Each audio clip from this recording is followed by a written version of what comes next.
आज की वीडियो में हम लोग बात करेंगे वन वर्ड सब्स्टिट्यूशन के बारे में। तो देखिए हम लोग 150 तक कर चुके हैं और 150 से आगे की बात करेंगे। राइट, इस क्वेश्चन की बात कर आगे की बात करें तो पहला है जेनेटिक्स। जेनेटिक मतलब क्या होता है? स्टडी ऑफ हेरिडिटी, मतलब कि वंश की स्टडी करते हैं ना, तो उसके बारे में हम लोग जेनेटिक बोलते हैं उसको। क्वेश्चन कैसे आएगा आपके एग्जाम में? स्टडी ऑफ हेरिडिटी को हम लोग क्या कहते हैं? जेनेटिक कहते हैं। दूसरा है ग्लोसरी। ग्लोसरी मतलब list of explanation of word. Right, एक तरह से बुकेब की बात कर रहे हैं यहाँ पे। ग्रोन, ग्रोन मतलब क्या होता है कि दर्द से जो मतलब दर्द से जो आवाज निकलती है ना, किसी आदमी को दर्द होता है तो दर्द में वो कराहता है, तो उसको कराना कहते हैं। कराने को इंग्लिश में क्या कहते हैं? ग्रोन कहते हैं। नेक्स्ट है जीनियस है। जीनियस सब जानते हैं, बट क्वेश्चन कैसा आएगा? चाइल्ड ऑफ अनयूजुअल और रिमार्केबल टैलेंट, तो उसको क्या कहा जाएगा? जीनियस कहा जाएगा। ग्लेड, ग्लेड मतलब क्या होता है? ओपन स्पेस इन फॉरेस्ट, जैसे कि फॉरेस्ट है उसके बीच में अगर ओपन स्पेस मिलता है उसको हम लोग ग्लेड कहते हैं। नेक्स्ट है जेवियर। जेवियर मतलब होता है person who rescue somebody from since, मतलब कोई ऐसा व्यक्ति जो किसी को बचाए गलत काम करने से, तो उसको जेवियर बोलते हैं। गुलिबल जो बहुत सीधा साधा होता है, राइट, जिसको लोग आसानी से परेशान कर लेते हैं, तो उसको गुलिबल बोलते हैं। हर्बीवोरस आप जानते होंगे सभी लोग, जो सिर्फ वेजिटेरियन खाते हैं। हॉस्टेस मतलब आप जानते हैं, आप women who entertain guest, right, तो गेस्ट का जो गेस्ट होते हैं उनका केयर करती है, उसको हम लोग बोलते हैं हॉस्टेस। हाइप मतलब क्या होता है? किसी की पब्लिसिटी को बढ़ा देना, बढ़ा चढ़ा के बोलना, तो उसको हम लोग हाइप कहेंगे। हेडोनिस्ट मतलब ऐसा व्यक्ति जो सिर्फ विश्वास करता है कि सुख ही सब कुछ है, तो उसको सुखवादी कहते हैं। बट इंग्लिश में क्या कहेंगे? उसको हेडोनिस्ट कहेंगे। बहुत बार एग्जाम में आपके में पूछा जा चुका है। नेक्स्ट बात करें, नेक्स्ट है वर्ड आपका हैंड पैक्ड। हैंड पैक्ड मतलब आप जानते हैं जोरू का गुलाम, इसको हिंदी में कहेंगे। बट इंग्लिश की बात करें कैसे आएगा? Man who dances to the tunes of his wife, मतलब कि अपनी वाइफ के कहने पे ही सारा काम करे, उसको हम लोग हैंड पैक्ड बोलते हैं।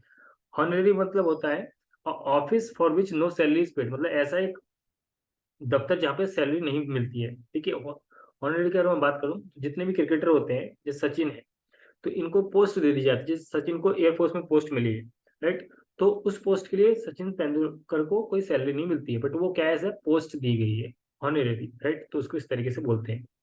नेक्स्ट नेक्स्ट है होलोकास्ट। होलोकास्ट मतलब होता है कि large scale destruction by fire, मतलब आग से बहुत ज्यादा तबाही मच जाए, तो उसको कहते हैं होलोकास्ट।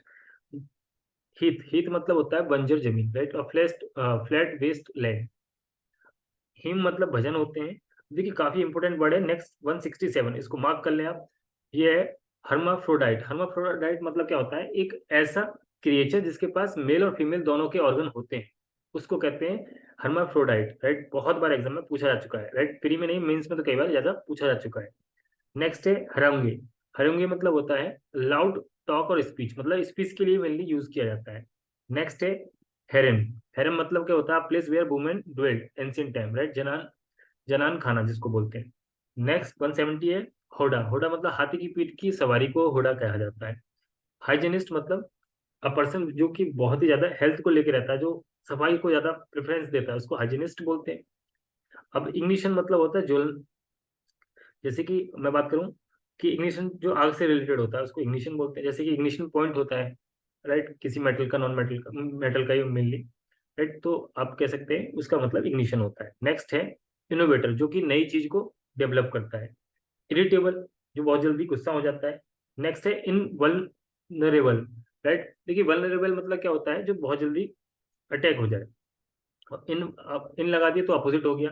Immune to attack. इनप्रेग्नेबल मतलब कि जिसको आसानी से भेदा ना जा सके, आसानी से जिस पर अटैक ना किया जा सके। इनप्रेग्नेबल बहुत बार पूछा जा चुका है, राइट, तो इसको याद रखेंगे। नेक्स्ट है इंटरल्यूड। इंटरल्यूड मतलब होता है दो इवेंट के बीच में जो ब्रेक होता है, उसको कह सकते हैं हम लोग इंटरल्यूड, राइट। नेक्स्ट है इन।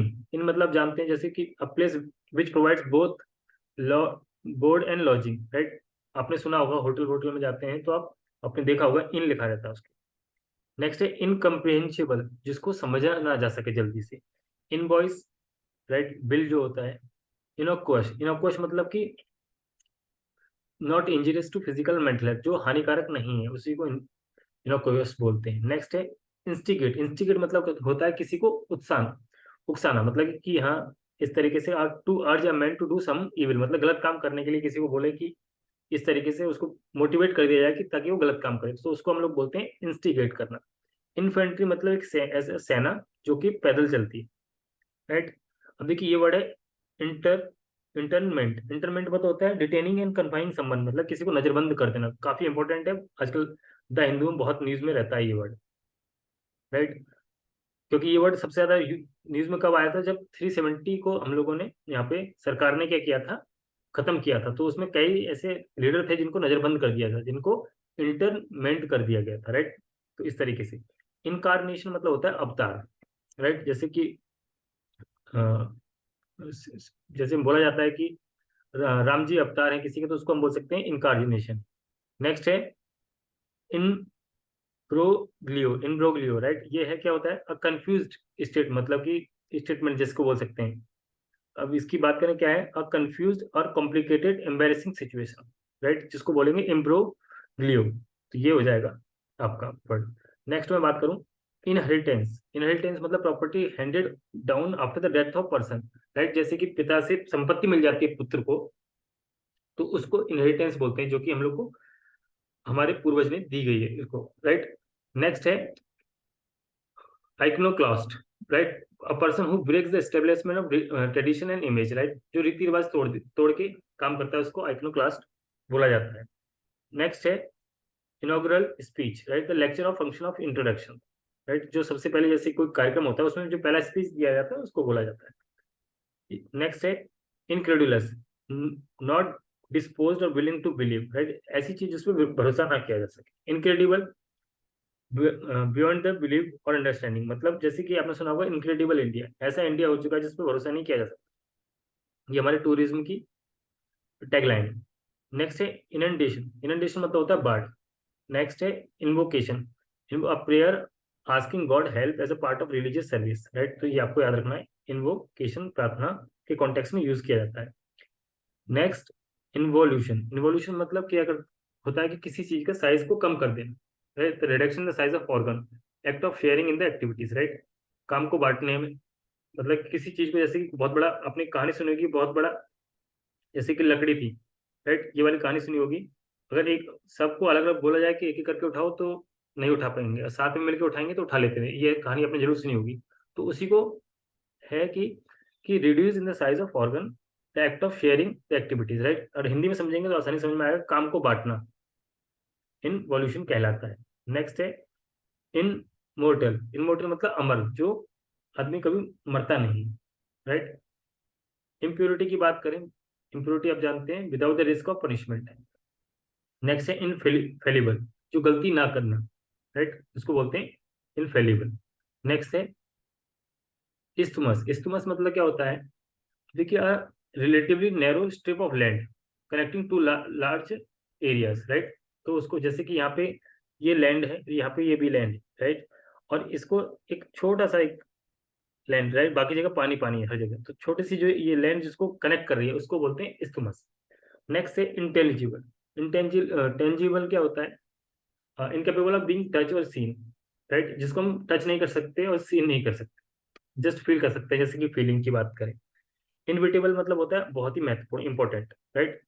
नेक्स्ट है इंटेल इंटेलिजेंसिया। इंटेलिजेंस मतलब जो बुद्धि वर्ग, बुद्धिजीवी वर्ग जिसको कहा जाता है, राइट। तो ये आपके 50 वर्ड हो चुके हैं।